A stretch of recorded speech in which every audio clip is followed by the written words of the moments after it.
So yesterday we talked about what band or artist would you listen to if you were stuck driving for 12 hours and you could only listen to one. That we talked about that rapper who had to drive in an Uber from Atlanta to Baltimore. You sent me, Jeezy. Mm-hmm. Jeezy did that, which was, to me, a great piece of work ethic for a person who needed to get to a concert. He just took an Uber from Atlanta to Baltimore. So we were talking about what. And Chris Demm said Rolling Stones, they have the biggest library, and you probably wouldn't even have to hear a song twice if you didn't want to in 12 hours. A P1 listener, Robert, says, many years ago in college, I was living in San Francisco with my cousin. We drove from San Francisco to Las Vegas. We were going for a weekend in Las Vegas. There and back, 9 hours each way. She had one CD. It turned out to be a CD single. How You Remind Me by Nickelback. Oh. This sounds like a short piece of comedy. Yeah. Okay. Now let me say this. Yeah. This is a good song by Nickelback. It was their first big hit. Yes. Introduced them onto the scene. And I like it, but I don't know. Over and over. You're probably thinking, what about the radio? Broke. Radio broke. Radio was broken. We listened to How You Remind Me by Nickelback. 9 hours there and 9 hours back.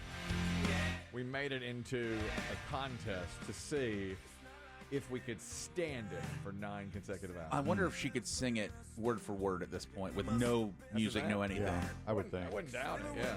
After all of that. He says, when I occasionally hear it, I always flash back to that trip from San Francisco. How can you not for the rest of your life? Good jam, though. I don't know if it's still the case in the United States, because obviously car radios have changed with more options, etc. Mm-hmm. But in the days of AM/FM, yeah, there were times when my buddy West Coast Bob and we traveled cross country and back. Mm-hmm. And there were times, I want to say, in remote Nevada, remote Utah, remote Texas, where you hit the scan button. Yes. Thank you. There's seek and scan. There's the scan button, where it just goes up and down the dial looking for signals. And it just keeps going. All the way around. It just circles and circles because there's nothing there. Can't pick up a signal. Well, he said it was broken. I wonder if maybe there was nothing. There was no... There's not a whole lot between San Fran and Vegas if you go that way. Yeah. From L.A. out there, you can. Yeah. There's a little more civilization. San Francisco to Las Vegas. I don't even know. Is there a major city between? No, not really. So, probably Reno? I don't know. Probably a few things in California. Yeah. Maybe. I don't know that part of the country.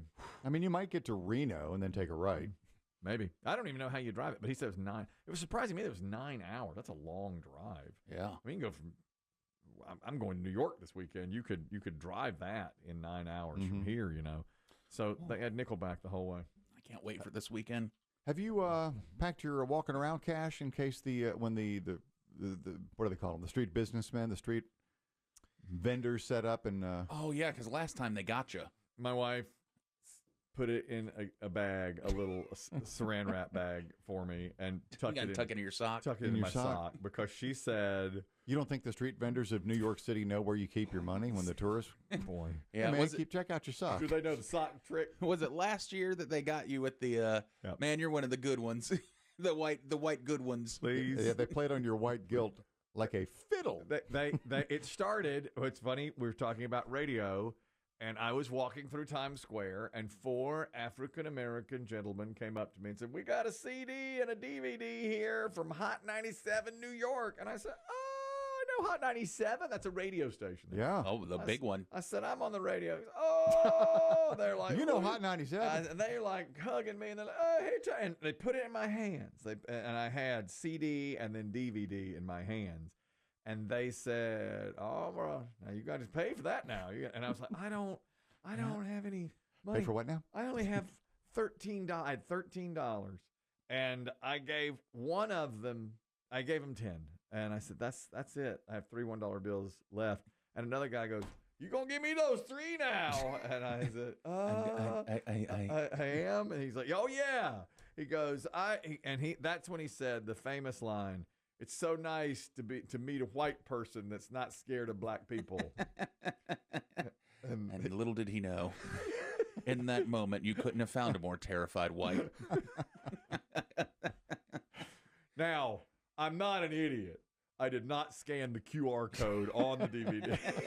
It was all right, I'm white, but I'm not gullible white. I'm not that gullible white. He goes, make sure you scan your QR code, Hot 97. And I was like, no.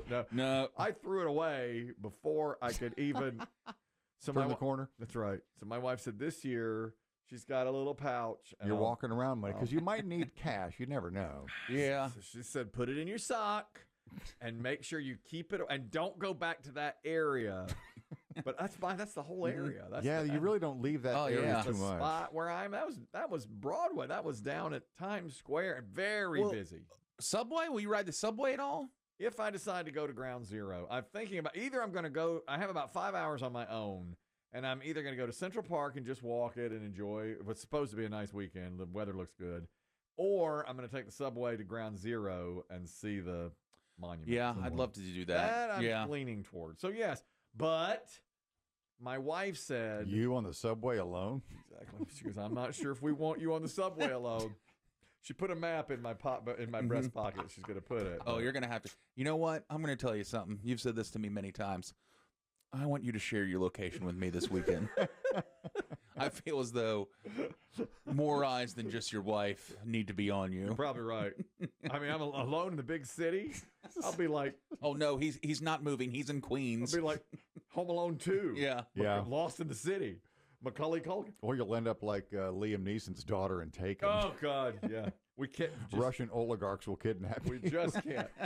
We just can't have I'll be the one on the phone. I don't have any skills. You can have them. You don't want to fight for him? I can't. I walk with a cane. There's nothing I can do. There's no way. You don't want to pay? I don't have that kind of money. You know, last year I went to, we took the subway and there were 4 of us.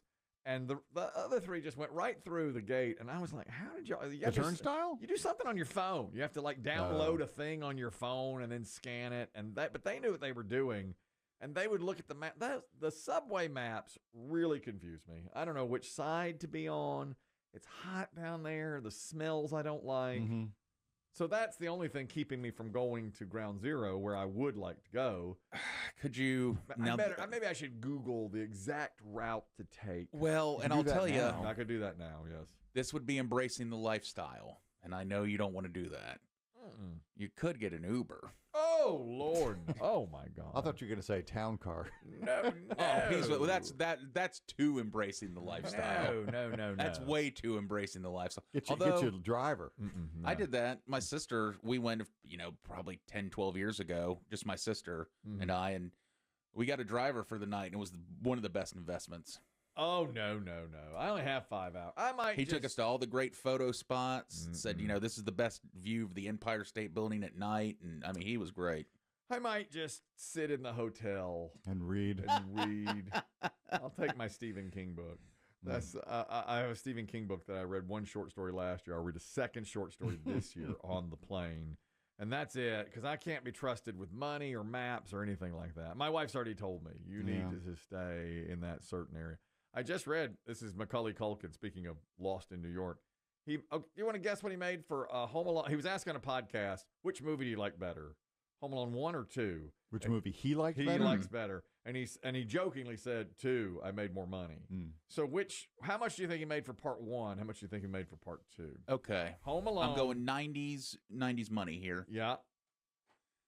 $50,000 for part 1. All right. Chris Demm, you want to go higher or lower? I'm going to go lower. $110,000 for part 1. Okay. Was that his second ever role or first ever? Oh, he had probably been in he was in Uncle Buck, wasn't he? Yeah, he was in Uncle Buck. Right. Was Home Alone after or before the one where he dies?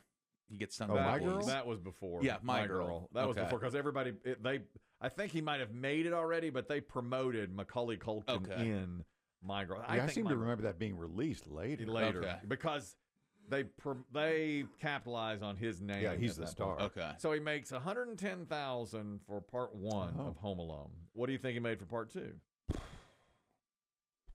I'm going to go up to 750,000. All right, I'll say an even mill. $4.5 million. 4. Dang. It was the highest child actor salary for one movie ever at the time, and maybe still. So he went from $110,000 to $4.5 million. Well, you got to have him. Oh yeah. So I bet, and his parents were negotiating. Uh-huh. You know, his father was notoriously not a great, but he was a big stage dad. Well, yeah. You got to give him credit for getting the money on that one. Well, I wonder how much. Yeah, how he much saw. did the kid get? Well, that's what I mean. The kid probably didn't see. Right, maybe not ever, because he and his dad are estranged now. He can't stand it. He'll say bad things about his father all day long. I'm really hoping that never happens with my son. I hope he never On a podcast? He never says on some Spilling the tea, as it were. Oh God, on some podcast. Well, I mean, there's nothing you haven't given him. True. I give him everything he wants. And my wife sometimes Your negotiation tactics are remarkable. they're awful. Yeah. My wife will say, "Why are we doing this for him?" And I'll just say, "Well, we love him and he wants it, and you know, he's a pretty good kid. Let's do it for him." And she's like, "I don't know that he's earned this." And I say, "Yeah, you're probably right." And, you know, Look, it's easier to say yes than no. I just don't want him on a podcast in 20 I years. just don't want that happening. I'm sorry. Oh, because that's, well, see, your son will be invited on the podcast because it'll be like living with Chris Kelly. How awful was it? What Chris Kelly was really like. Right. When did you first sense he was going insane? Well, I suppose there were signs early. He would drive around in a car with no air conditioning in the dead of summer. And we didn't have air conditioning at the house. Oh, my Oh, God. God. What a nightmare. Were you poor and broke? Oh, no. No. He would never spend any money. He just always tell me he's going to Serenity Lane. Exactly. No one ever knew where that was. Didn't know. He'd tie his dog to his waist and take these edibles.